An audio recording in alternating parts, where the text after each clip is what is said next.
मेरे साथ है मनकीत सिंह बहल साहब। इंग्लैंड में रहते हैं और विदेश में रहने के बावजूद भी भारत के अंदर जितनी भी बहुजन समाज से संबंधित समस्याएं होती हैं या तमाम कोई प्रोग्राम होता है या आप देखेंगे कि मुल्क भर में जितने पिछले 10-15 साल में जितनी भी एट्रोसिटी हुई हैं उनको लेकर के जो भी प्रोटेस्ट हुए उनमें सबसे आगे मनकीत सिंह बहल साहब इंग्लैंड से आकर के यहाँ अपनी जो प्राथमिकता है वो दर्ज कराते रहते हैं। बहल साहब, वर्तमान समय में देश के अंदर मनुवादी की सरकार चल रही है, रिपीट कर रही है सरकार, दूसरी बार बन रही है।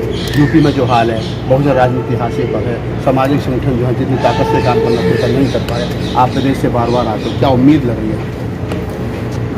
देखिए, जो मैं सोच रहा हूँ वो ये है कि आज बीजेपी की सरकार इसलिए बन रही है कि हम कमज़ोर हैं,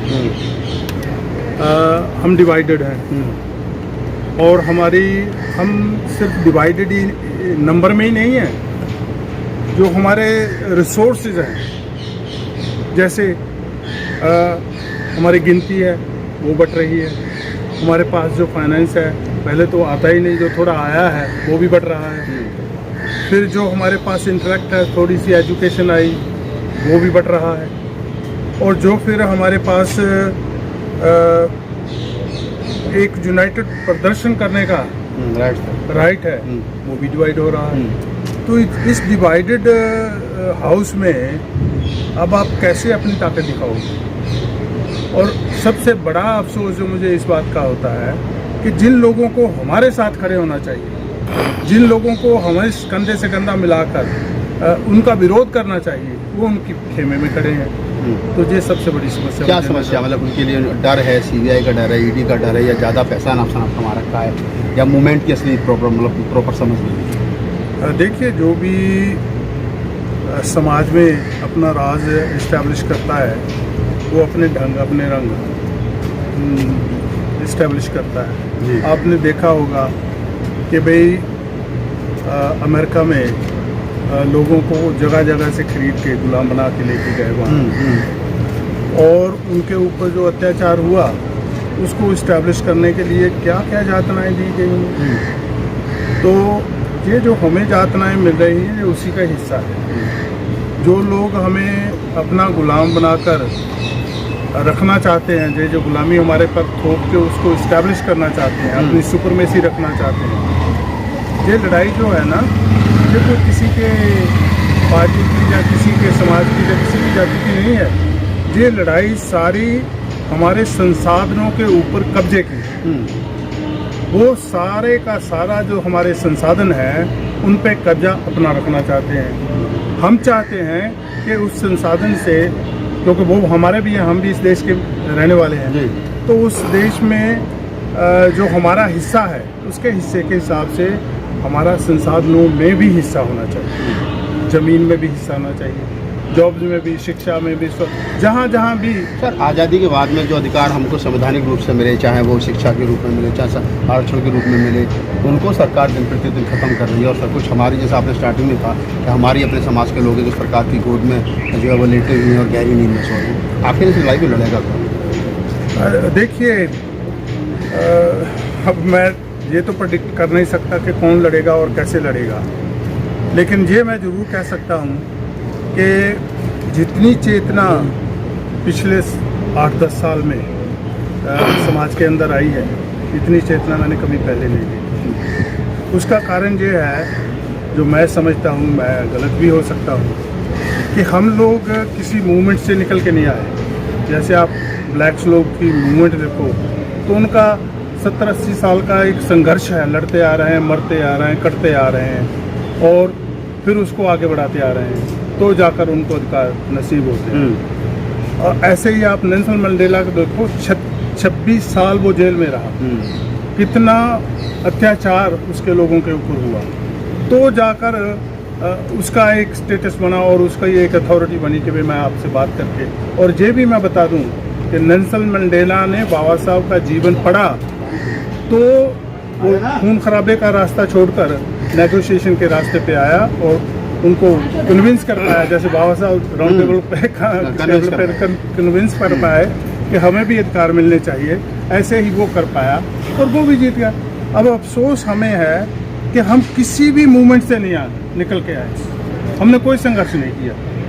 मैं दुख से कह रहा हूँ, हमने कोई संघर्ष नहीं किया। अकेले बाबा साहब लड़ते रहे और लड़ते रहे, वो भी महाराष्ट्र से चालू करके छोटा सा एक अपना संगठन बनाया, फिर उसको आगे बढ़ाया, आगे बढ़ाते बढ़ाते अकेले ही लड़ते संविधान तक पहुंच जाते हैं, फिर संविधान लिखते हैं। लेकिन जब अधिकार लिखने का अधिकार आता है ना उनको, तो वो सभी के लिए लिखते हैं, मेरे जैसे के भी, आपके भी, आप सभी के लिए वो अधिकार लिख लिए। वो अधिकार हमें जैसे बिना किसी मेहनत, बिना किसी कुर्बानी, बिना कोई संघर्ष किए हुए हमारी पॉकेट में आ गया, हमारी झोली में आ गए। हम उसकी जो कदर नहीं कर, महत्वता को नहीं समझ पा रहे। हम उसकी कदर नहीं कर रहे हैं। आपने भी इजी कम, आपने और इजी को, वो जैसे आए हैं वैसे ही हमारे हाथ से खिसकते जा रहे हैं, इसलिए हमें चिंता नहीं है। जब जूते पड़ेंगे, जब कटेंगे, मरेंगे, तो उन अधिकार की हमें कदर पड़ेगी। आपने भी ब्लैक्स का जिक्र किया कि ब्लैक्स लड़े, उनका अपना एक अधिकार हुआ।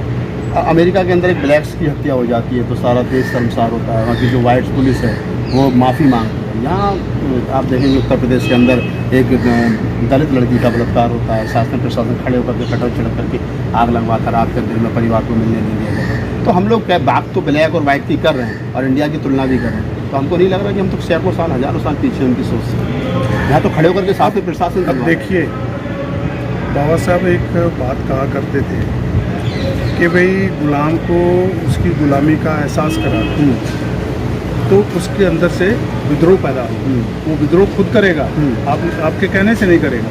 मेरे कहने से कोई विद्रोही नहीं बनेगा, मेरे कहने से कोई सड़क पे नहीं आएगा, मेरे कहने से कोई लड़ने मरने को तैयार नहीं। जिस दिन उनके अंदर ये चेतना पैदा हो जाएगी कि भाई हमारे ऊपर जो अन्याय हो रहा है, जो गलत हो रहा है, जिस दिन उनके अंदर ये चेतना पैदा हो जाएगी कि हम इंसान हैं। पहले तो यही है कि हमारे लोग आज तक अपनी जाति की वो जेल से ही नहीं आज़ाद हो पा रहे हैं और वहीं पे छाती ठोके जा रहे हैं, मैं ग्रेट चमार हूँ, मैं ग्रेट फलाना हूँ, मैं ग्रेट फलाना हूँ, मैं ग्रेट। तो काहे के ग्रेट हो? कुत्ते जैसी कदर है तुम्हारी समाज में और तुम कहते हो हम ग्रेट हो। तुमको शर्म आनी चाहिए। खास करके मैं अपने बाहर जो लोग बैठे हैं, मैं उनको कहता हूँ कि ना तो जहाँ आपको कास्ट के बेस के ऊपर रिजर्वेशन मिल रही है, ना कास्ट के ऊपर जॉब मिल रही है, ना कास्ट के ऊपर आपको प्रमोशन मिल रही है, तो फिर किस इस सेट को क्यों गले में पट्टे की तरह डाल के घूमते हो? शोषण तो कास्ट के आधार पर हो ही रहा है। कहाँ देश भर में, पूरे मुल्क भर में शोषण कास्ट के आधार पर हो रहा है। आज़ादी के 70 साल के बाद में मुनादी होती है कि कोई चमार मेरी डोल पे, मेरी समाधि पे, मेरे क्या नाम है 12 पे जाएगा तो उसको 50 जूते और 5,000 रुपये का जुर्माना देना पड़ेगा। तो जाति है कि जाति नहीं? कहाँ जा रही जाति? अगर शेड्यूल कास्ट के लोग छोड़ भी तो सवर्ण की जाति याद दिला रहा है बार बार। कितने 15% है, हम कहते हैं 15% स्वर्ण है। 15% 85% को याद दिला देगा। अगर 85% छोड़ दे, मेरी बात सुनो, अगर 85% ये फैसला कर ले कि मुझे छोड़ देना है, इसकी वजह से मेरे जूते पड़ रहे हैं, इसकी वजह से मैं अनपढ़ रह गया, इसकी वजह से मैं पीछे रह गया, इसकी वजह से आज मैं लाचार बना हुआ हूँ और इसलिए आज से मैं इसको त्याग पत्र देता हूँ। अगर हम जाति छोड़ देंगे तो वो क्या डंडे मार मार के हमें बनाएंगे भंगी? डंडे मार मार के 85% में से 50% समाज तो ऐसा जो लिख रहा है जिद्दी जाट, जिद्दी त्यागी, गुज्जर का छोरा, ये तो 85% में से 85% हम कहीं तो है क्या? 85%, 80%, 85% में से 90% हिस्सा तो ऐसा है जो 15% के साथ खड़ा है। वही तो देखिए, आप जो बात कह रहे हैं वो उसके साथ में सहमत हूँ कि ठीक है जो आप बात कर रहे हैं, लेकिन इसी का जो बाबा साहब से बड़ा तो पढ़ा लिखा नहीं है। बाबा साहब से पढ़ा और बाबा साहब से बड़ा विजनरी भी कोई नहीं है। मैं तो भगवान बुद्ध की क्रांति को से ज़्यादा बाबा साहब अम्बेडकर की क्रांति को समझता हूँ कि जिसने जीरो से कहाँ हमें उठा के कहाँ पहुँचा दिया, लेकिन हम नहीं कदर करते उसकी। इसलिए हम बाबा साहब अम्बेडकर ने कंक्लूजन किया कि आप लोगों को मैं देश के शासक बनाना चाहता हूँ। कैसे बनेंगे? अगर आप जातियों में बटे रहेंगे तो नहीं बनेंगे। इसलिए मैं आपको बुद्ध धर्म दे रहा हूँ। आप बुद्ध धर्म में जाएंगे, जैसे छोटी छोटी गंदी मंदी नालियाँ एक बार सागर में चली जाती हैं, फिर वो नाले नदियाँ ने थोड़ी कहाती, वो सागर बन जाती हैं। आप एक बार सारी छोटी मोटी जातियाँ जब बुद्ध धर्म में आ जाओगे तो आप बुद्ध धर्म एक आपका समाज बन जाएगा, एक आपकी आइडेंटिटी बन जाएगी, एक आपका धर्म बन जाएगा, तो फिर आप अपनी सत्ता को अच्छा चलते चलते चलते लास्ट सवाल हमारे दर्शकों के लिए मनकीत सिंह बहल साहब आने वाले 10 साल में 5 साल में फूले अम्बेडकर किस ओर देखते हैं? उससे ये खत्म होने के कगार पर है या बढ़ेगा? ठीक, मुझे लगता है आज नहीं तो कल, कल नहीं तो परसों, बरसों, 2-4 वर्ष में कोई ना कोई सरफरा पैदा हो जाएगा जो कांशीराम की तरह चंदा लेकर फिर निकल आएगा, तो क्या माइंड पे आ जाए। जो आज डीरेल हुआ दिखाई दे रहा है ये फिर रेल पे आ जाए। बहुजन राजनीति हासिल में क्या भविष्य की? बहुजन राजनीति में भी देखो, अगर बहुजन राजनीति को संभालने वाले संभाल लेते तो जो बिखराव नहीं होता। अब उसमें भी कोई ना कोई